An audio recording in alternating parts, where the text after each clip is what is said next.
So if you think about your family life for a second, it's almost like a river, right? Flowing through your days. A river. Yeah, and sometimes it's just so smooth, you know, a gentle current, everyone's peaceful. That's the ideal, isn't it? Totally. But then, well, things happen. A sharp word maybe, or a misunderstanding, or just the weight of everything. Life stuff. Yeah, exactly. Yeah. And it feels like suddenly rocks have just tumbled into that river and everything's disrupted, the harmony's gone. You know that feeling, that wish for it just to clear up again. I do. And that river image, it's powerful because those moments, the turbulence, they aren't just random, are they? Doesn't feel like it sometimes. No. Yeah. There's this deep, deep interconnectedness in a family, like a web. Every little action, every feeling, it sends out ripples. Oh, definitely. Think about it, your own mood when you wake up, how that can just subtly shift the whole atmosphere, maybe before anyone's even said anything. Absolutely. It's like if one person's stressed, you can almost taste it in the air, can't you? You really can. And it feels like modern life just keeps throwing more and more boulders into that river these days. You know, the constant phone notifications pulling us away, the work demands, the financial pressures. Those external pressures are, well, they're very real, undeniable. They create a kind of surface agitation, like wind on the water. Yeah. And we might be in the same house physically together, but our minds, they're often somewhere else entirely, tethered to a screen or a deadline. Right. And that can lead to interactions that feel, well, a bit thin, maybe? Yeah. Lacking that real connection we all actually want. Have you ever felt that? Being in the same room, but just disconnected? Oh, constantly. It's like we're all just living these parallel lives, but under the same roof sometimes. But it's interesting. There's this idea that maybe we need to look closer at the riverbed itself, not just what's being thrown in from the outside. That's quite a shift in perspective, isn't it? Yeah. Instead of just pointing fingers outwards, blaming circumstances or, other people, it's an invitation to look at the internal sources of the disharmony. Okay. Like what? Well, think about those really deep-seated emotions we all carry. Anger, that flares up, or that little pang of jealousy that can feel so irrational sometimes. Or the way we cling, how we need things to be a certain way. These are like the stones within the riverbed itself. They're constantly causing friction, blocking the flow. Anger, jealousy, needing things exactly my way. Yeah. Yeah, those definitely stir things up in my family.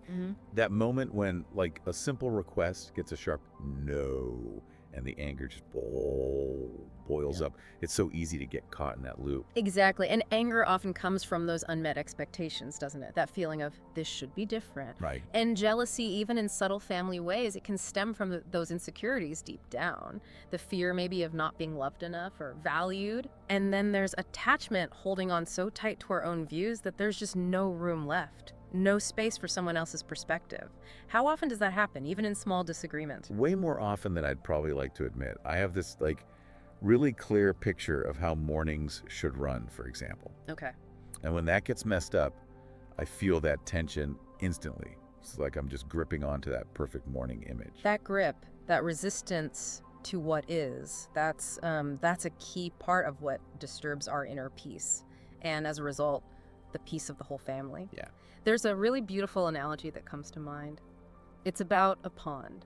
Have you ever really watched what happens when the surface of a pond gets agitated? It gets all murky, right? You can't see the bottom clearly. Precisely. When the water's stirred up by wind or something falling in, that clarity is just gone. You can't even see your own reflection properly. Okay. And it's the same with our minds. When they're clouded by strong emotions, frustration, resentment, whatever it is, our ability to see family situations clearly, to really understand each other's needs, each other's views, it's so hindered. Right. That emotional turbulence, it just stops us seeing the truth of what's actually happening.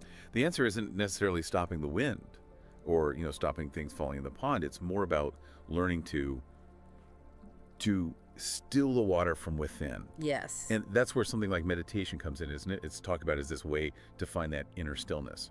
Exactly that. Meditation in this kind of context, it isn't about trying to force emotions away or get to some kind of blank mind. Not at all. Okay. It's more about cultivating a gentle awareness, learning to just observe our thoughts, our feelings as they come and go without judgment, almost like watching ripples on that pond, but not getting swept away by them. And this practice, it helps us quiet that internal storm. It creates a space where we can respond to family life with more awareness, more compassion, instead of just reacting on impulse.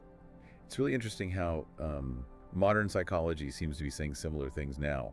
You hear about how practices like meditation can actually lower stress hormones. Yeah, right. And help us manage emotions better. It's a beautiful convergence, isn't it? Ancient wisdom and modern science. Yeah. Research really does show that consistent mindfulness practices can have real, tangible benefits.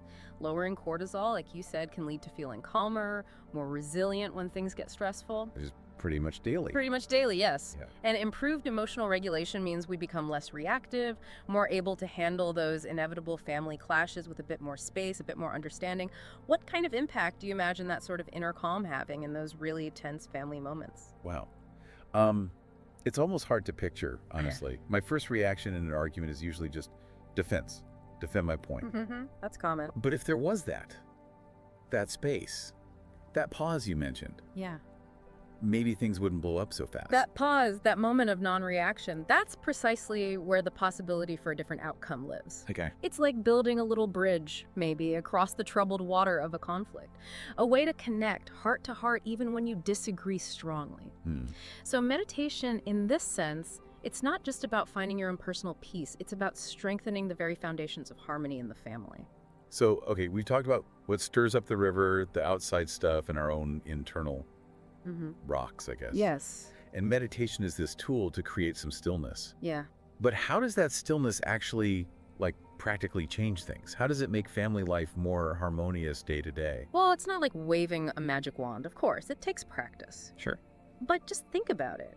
When you yourself are feeling calmer, more centered, how does that change how you interact with others? Wow. Are you maybe more likely to really listen, to respond with a bit more patience, to try and see where they're coming from? I mean, I'd like to think so, yeah. When I'm not feeling frazzled or rushed, I definitely have more capacity for being present and understanding. That's the key word, capacity. Yeah. Mindfulness cultivates that capacity. It's like tending the soil of your inner world. Okay. So that more positive qualities, patience, empathy, understanding, have a chance to actually grow, to blossom. Right. And when just one person in a family starts to really cultivate this inner peace, it can genuinely have a ripple effect. It influences the whole family dynamic, sometimes in subtle ways, but profound ones too.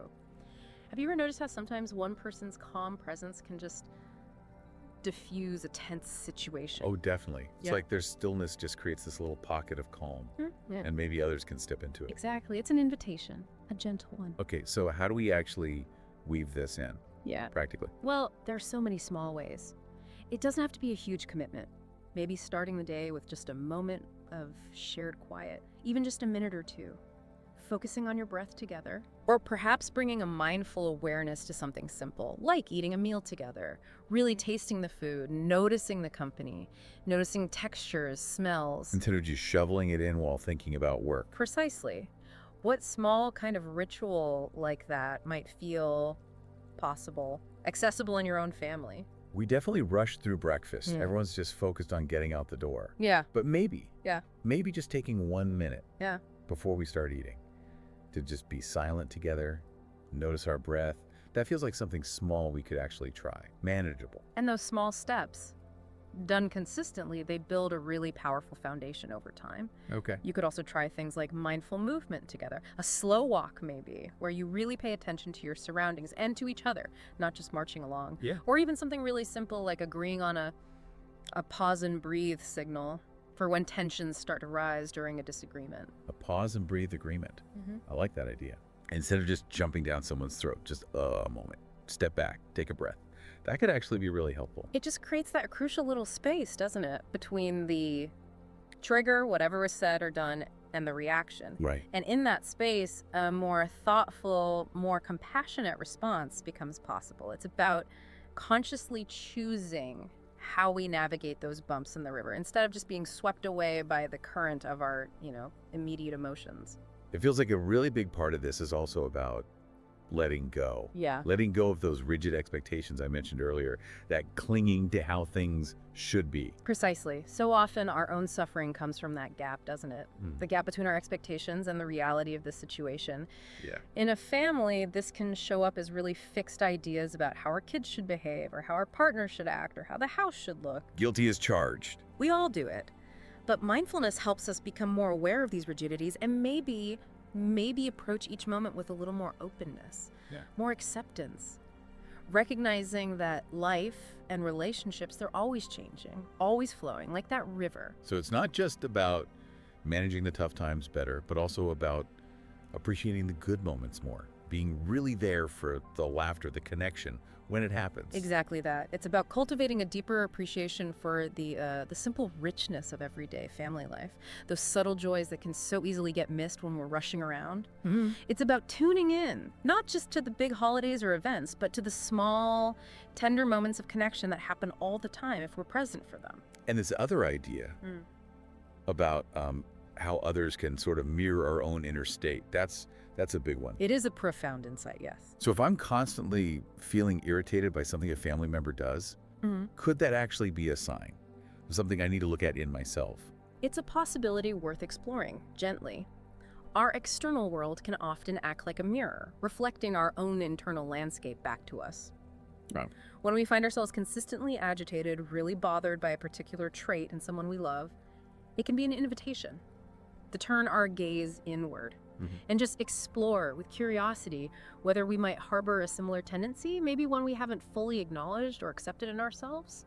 Oof, that's challenging. It can be, but mindfulness cultivates that self-awareness, that honesty. It helps us start to take responsibility for our own emotional responses rather than just projecting blame outwards. It's definitely easier to point the finger outward, isn't it? It's very human, Yeah. yes. But the path towards greater harmony often involves that courageous act of self-reflection. Right. And it's not just about the difficulties. Think about bringing that same mindful presence, that awareness to the everyday things you do together as a family. You mean like actually being present at dinner instead of half listening while scrolling on my phone? Exactly that. Turning those ordinary everyday moments into real opportunities for genuine connection. Okay. Maybe expressing gratitude before you eat.